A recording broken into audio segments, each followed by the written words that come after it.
Come along now, kids. Story time. I'm Jacob Paul Patchen.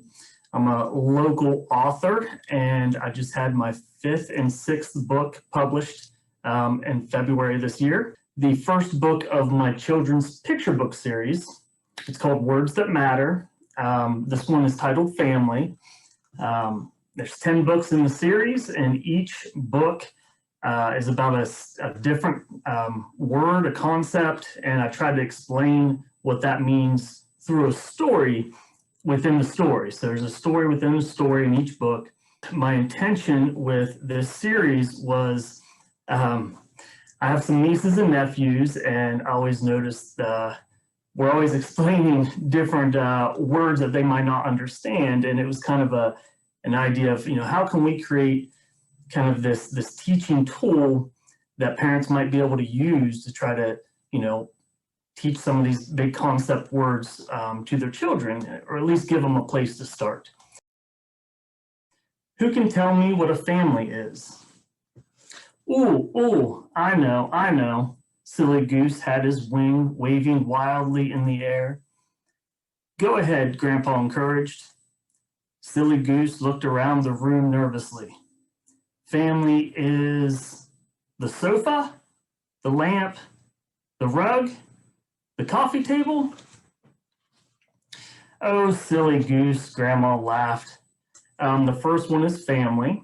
The second one is love, then hate, friends, bullying, respect, mistakes, courage, death, and it finishes with teamwork.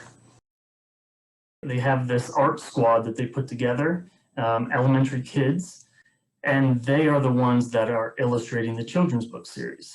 And I'm all about, sharing whatever I can in this journey that I'm taking here.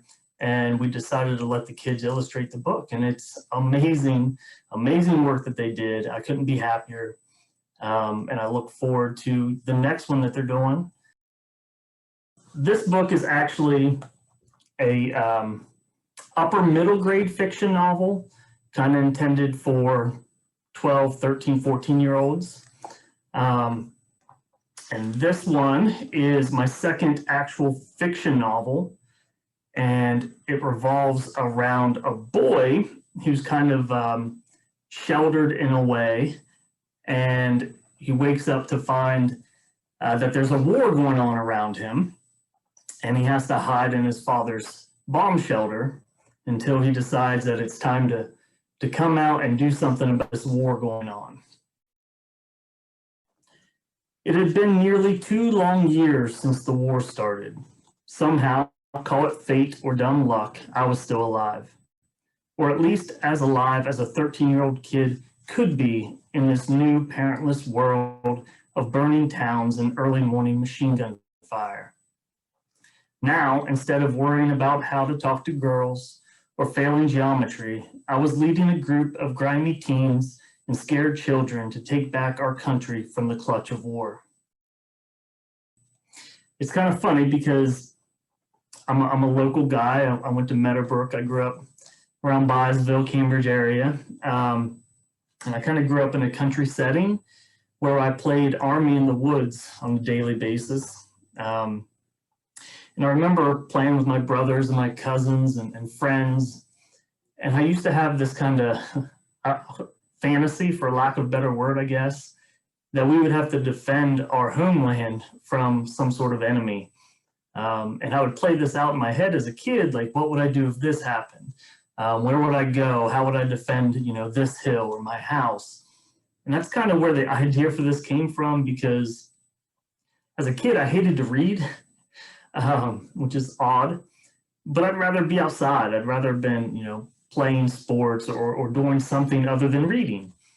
So I thought, I want to write this book that's for a kid that would have been like me, and I want to make it where it might be funny and interesting and kind of this fantasy that I had as a kid, and maybe someone else will have as well, where, what would we do if we came under attack and it was just the kids left that had to fight back.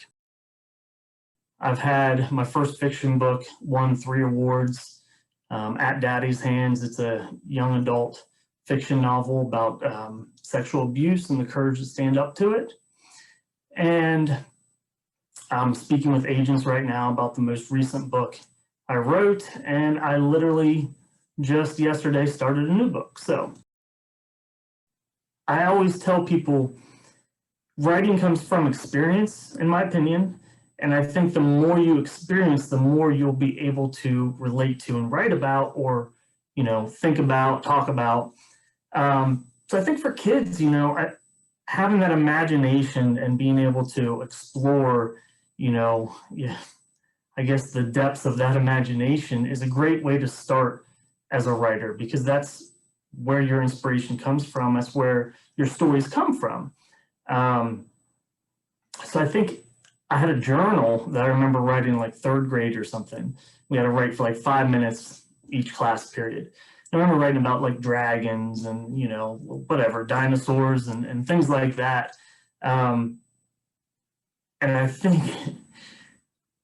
being able to look back and say, man, none of that was, you know, real, but it came from somewhere and it came from some sort of idea. So for children to kind of not limit that, I think, is a good way to start, and just journaling, just writing down these ideas. I tell a lot of people just start doing it. I don't know if there's a fancy way to do it because everyone's different, but just start doing it and it'll become a habit. It'll grow. It'll mold itself into whatever you want it to be.